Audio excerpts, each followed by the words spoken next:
Si sta diffondendo sempre più in regione la variante Omicron, responsabile di un caso su 3 tra i positivi. Al via domani le prenotazioni per la dose booster per la fascia 12-17 anni. Accordo tra prefettura e comuni per il Capodanno e l'Epifania. Niente feste di piazza per il 31 dicembre. Tra i riti epifanici si salva solo il Pinerul Grande. Marchesiello, linea dettata dalla situazione pandemica. La questura di Pordenone traccia il bilancio di un anno di attività in crescita i servizi di prevenzione, 28 arresti, quasi 3.000 interventi, aumentano gli ammonimenti per stalking e violenza domestica. Il Covid mette in ginocchio la stagione turistica invernale. Nel Tarvisiano calo fino al 50% delle prenotazioni nelle strutture alberghiere, sul commercio e sulla ristorazione pesa la mancanza di turisti stranieri. Anche nel 2023 il Friuli Venezia Giulia sarà protagonista al Giro d'Italia, programmazione oltre il triennio 2022 con la Marano Castelmonte già pronta, Enzo Cagnolo annuncia già scritte per metà le tappe successive.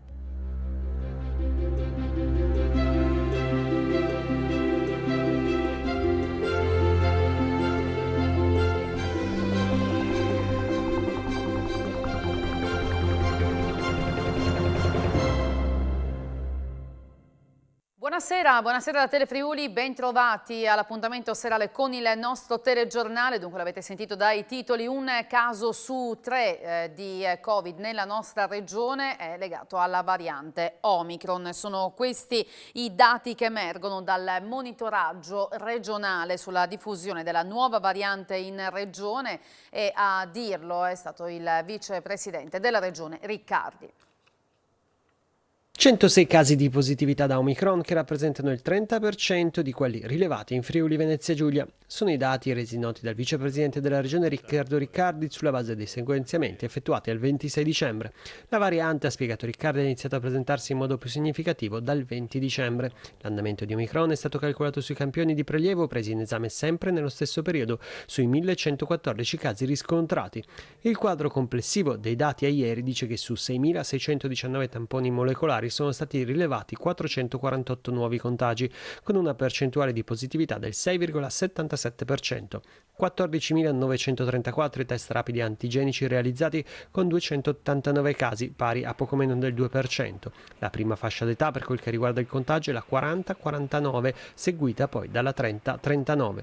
4 i decessi, tutti a Trieste, mentre le persone ricoverate in terapia intensiva scendono a 26 e negli altri reparti calano a 283. Sul fronte della lotta alla pandemia, Pfizer ha annunciato che a primavera sarà pronto un vaccino più potente in grado di contrastare anche questa variante, la cui aggressività è comunque fortemente ridotta dalla profilassi attuale. Il 29 intanto è previsto un nuovo tavolo per decidere come gestire le quarantene di chi è entrato in contatto con un positivo, che potrebbe essere azzerata su richiesta delle regioni per chi ha fatto 3 dosi di vaccino. Domani partono le prenotazioni per la dose booster per i ragazzi dai 12 ai 17 anni. In particolare per i ragazzi tra i 12 e i 15 anni sono previste le somministrazioni di richiamo solamente ai soggetti fragili.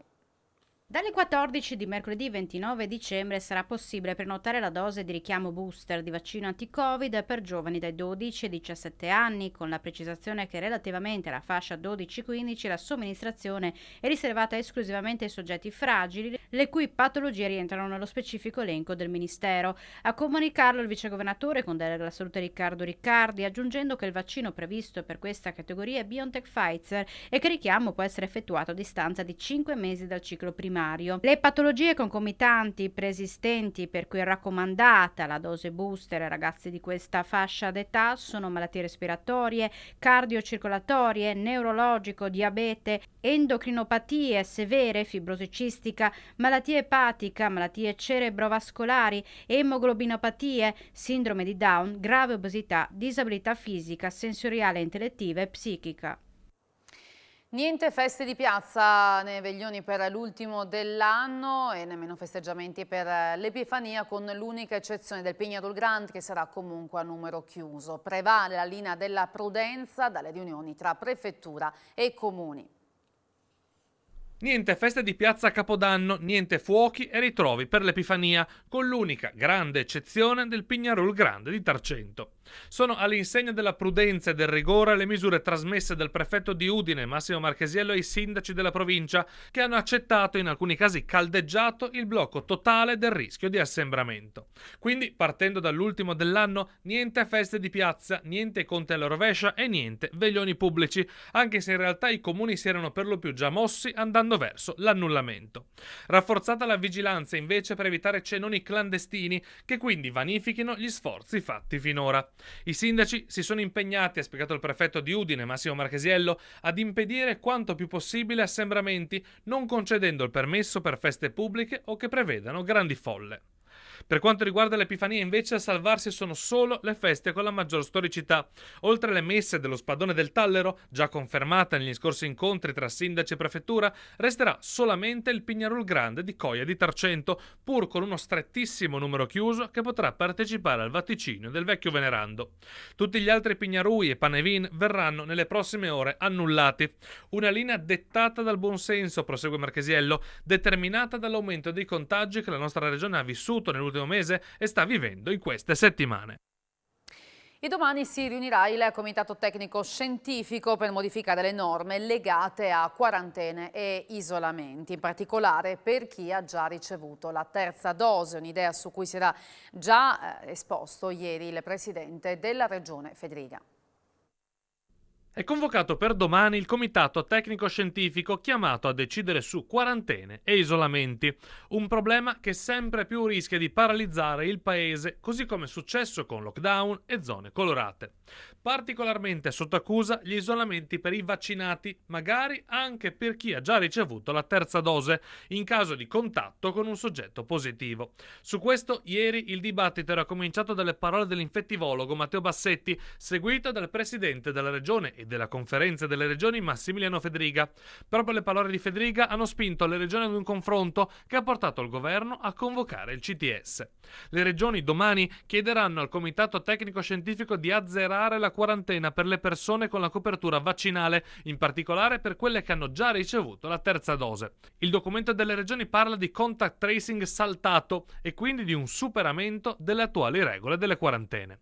Attualmente la quarantena per i vaccinati con terza dose è già ridotta a 7 giorni e potrebbe essere quindi portata a 3 o a 5 sulla falsariga di quanto si sta già facendo in altri paesi. Un modo per evitare la paralisi del sistema sempre più schiacciato non solo dalle positività ma soprattutto dagli isolamenti preventivi. A Udine l'Istituto Comprensivo 4 ha rinviato la riapertura dopo le vacanze natalizie dal 7 al 10, una decisione legata alla situazione di contagi e appunto quarantene. Alunni e allievi di 7 istituti udinesi torneranno sui banchi di scuola il 10 gennaio. Potranno rimanere in vacanza 2 giorni in più rispetto ai loro coetanei che riprenderanno la scuola il 7 o l'8 gennaio. L'andamento della diffusione dei contagi fra i ragazzi ha indotto il Consiglio d'istituto del quarto comprensivo a decidere di posticipare la data del rientro a scuola.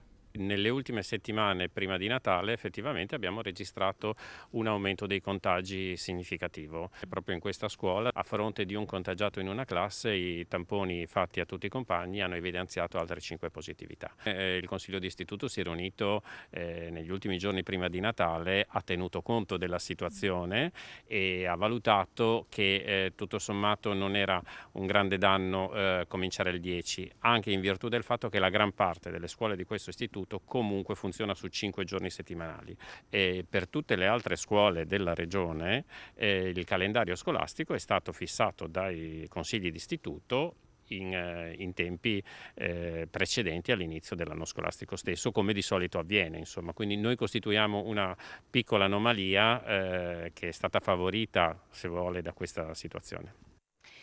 Sempre più numerosi gli infermieri che si licenziano per lavorare in proprio, per trasferirsi in strutture private. Chiedono di fermare i continui trasferimenti da un reparto all'altro, da una struttura sanitaria all'altra e i turni massacranti si fanno sentire attraverso il sindacato di categoria.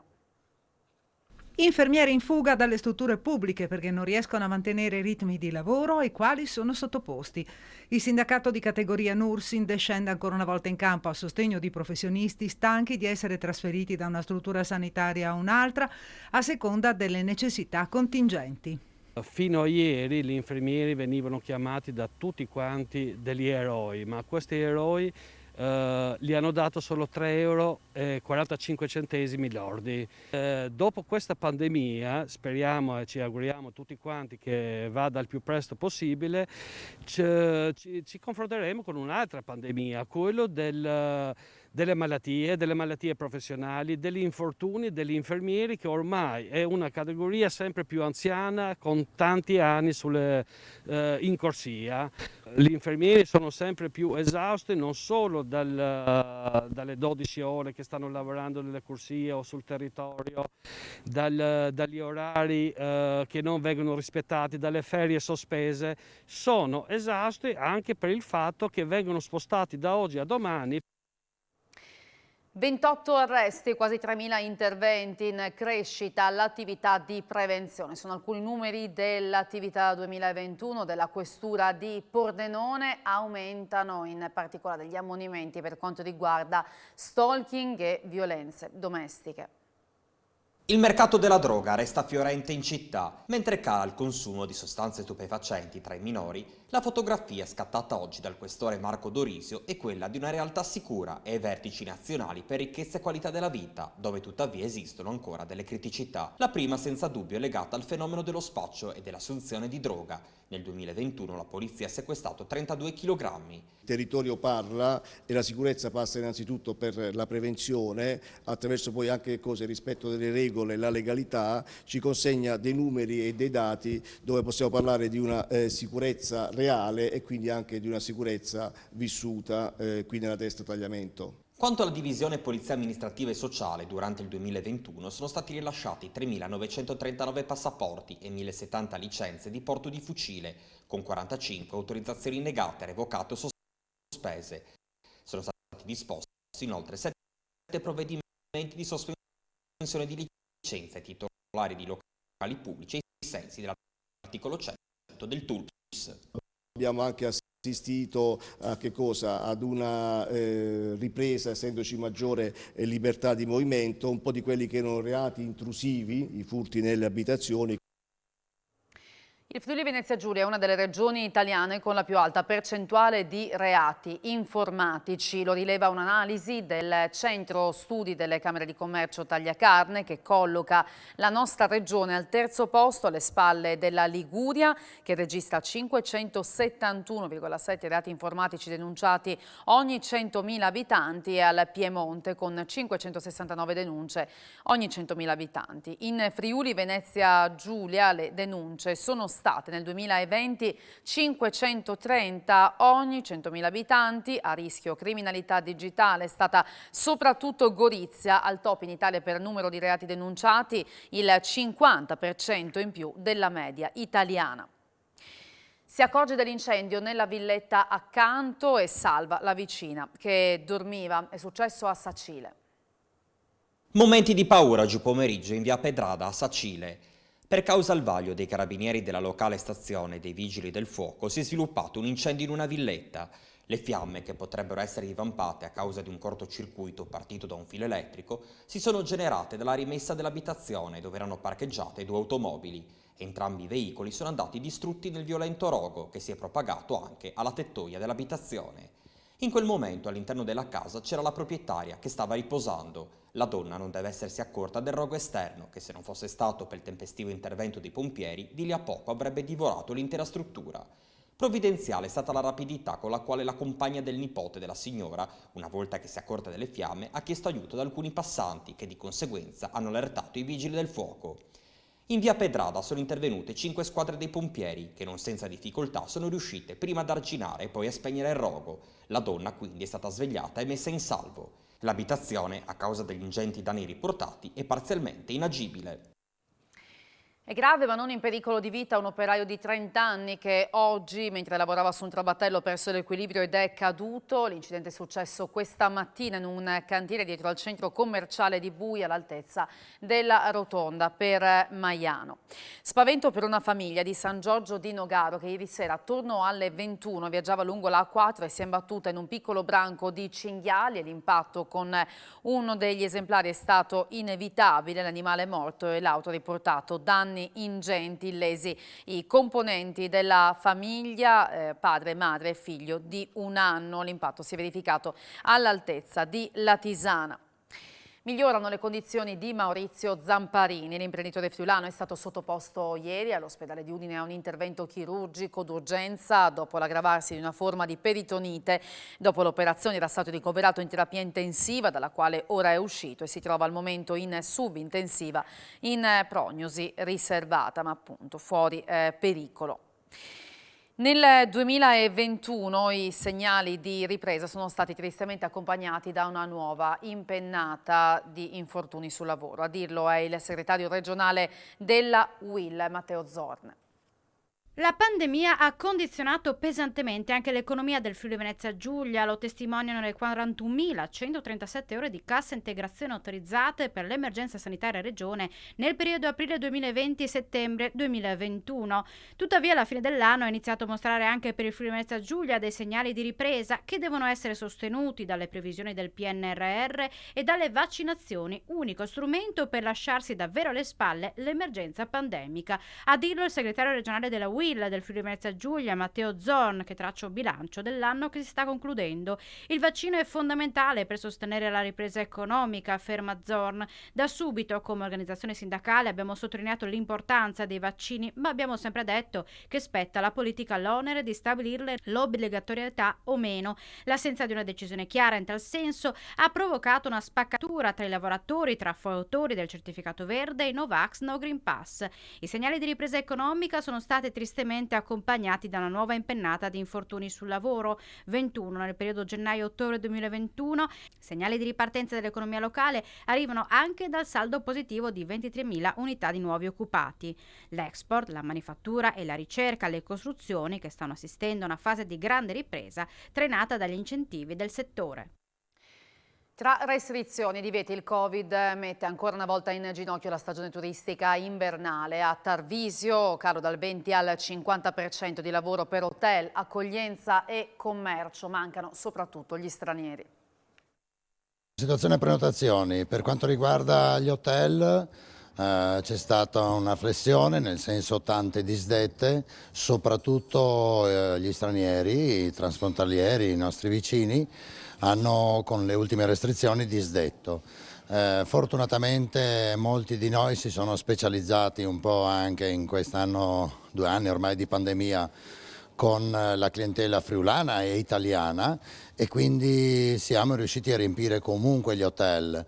Diciamo che in linea di massima gli hotel sono pieni, grazie appunto a questo meccanismo della riprenotazione e delle liste di attesa che comunque noi generalmente facciamo. Siamo sull'ordine, a seconda delle tipologie di attività, parlo di commercio e ristorazione, dal 30 al 50% di lavoro in meno. Il tarvisiano è una meta classica del triestino, però direi un po' da tutta Italia, le grandi città, Roma, Milano, insomma Torino, abbiamo clienti di Bergamo, diciamo che un po' lavoriamo con tutta Italia, anche gli amici del sud, vuoi perché Tarvisio ha molti connazionali che hanno attività qui o per piacere di vedere questa magnifica neve, insomma abbiamo anche gente dal sud, un po' tutta l'Italia.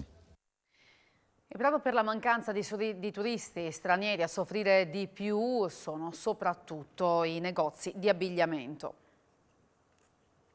E vediamo com'è la situazione nei bar, nei ristoranti, nei locali di Tarvisio. Come sta andando questa stagione? È il nostro dovere essere sempre ottimisti, vista la neve che è arrivata copiosa quest'anno e quindi ci fa pensare al meglio. Ci stiamo impegnando insieme all'amministrazione comunale in questi giorni per aprire la pista di pattinaggio in piazza. Dobbiamo lottare per far vedere che non si può a questa situazione difficile che tutto il mondo sta vivendo, la cosa più bella forse in questo momento è farsi una passeggiata in mezzo ai nostri boschi, in mezzo alla natura. E vediamo come vanno anche i negozi, insomma, l'attività del commercio, come sta andando in questo inizio stagione, ci sono compere, si va verso i saldi anche. Guardi, in questo momento è una situazione un po' critica, i confini qua sono un po' così, la gente non viene, i clienti non vengono perché di là fanno un po' di terrorismo e quindi qua è deserto. Come sta andando questo inizio di stagione? Non come ce l'aspettavamo, però insomma qualcuno viene, qualcuno verrà. Ecco. Naturalmente si spera sempre, siamo anche a ridosso dei saldi e la vostra clientela è più straniera, più italiana? Di solito è maggiormente straniera, ma quest'anno contiamo tantissimo sugli italiani che speriamo verranno numerosi. Purtroppo sì, mancano proprio gli stranieri che sono i nostri clienti, quelli più potenziali. E c'è un primo bilancio delle feste per quanto riguarda la ristorazione a Trieste che rispetto al 2019, che fu l'anno del boom in questo settore, cala del 30%. Il problema più grosso è stato quello delle cene aziendali, ma Natale e Capodanno i ristoranti sembrano invece resistere, anche se certi paragoni con il passato sono pressoché impossibili. Al 2019 devo dire che è un anno difficile da mettere in relazione con gli altri perché è stato l'anno dove i numeri sono veramente saliti in maniera esponenziale.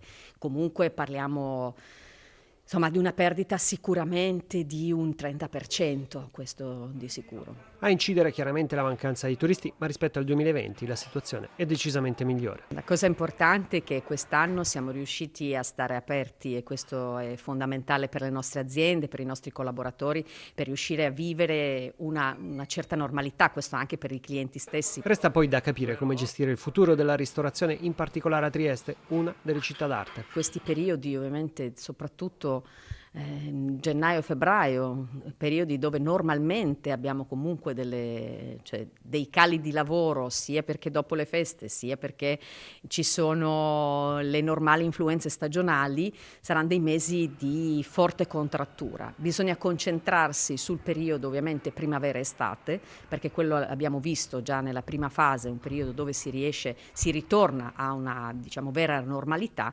concentrare le forze del comparto in quei periodi e in questi magari andare un po' in difesa.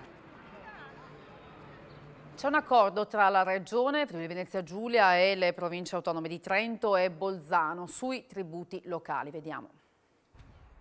Un accordo tra la Regione Autonoma Friuli Venezia Giulia e le province autonome di Trento e Bolzano per collaborare in materia di tributi locali, condividendo il know-how, ma soprattutto difendendo il tema da possibili modifiche parlamentari.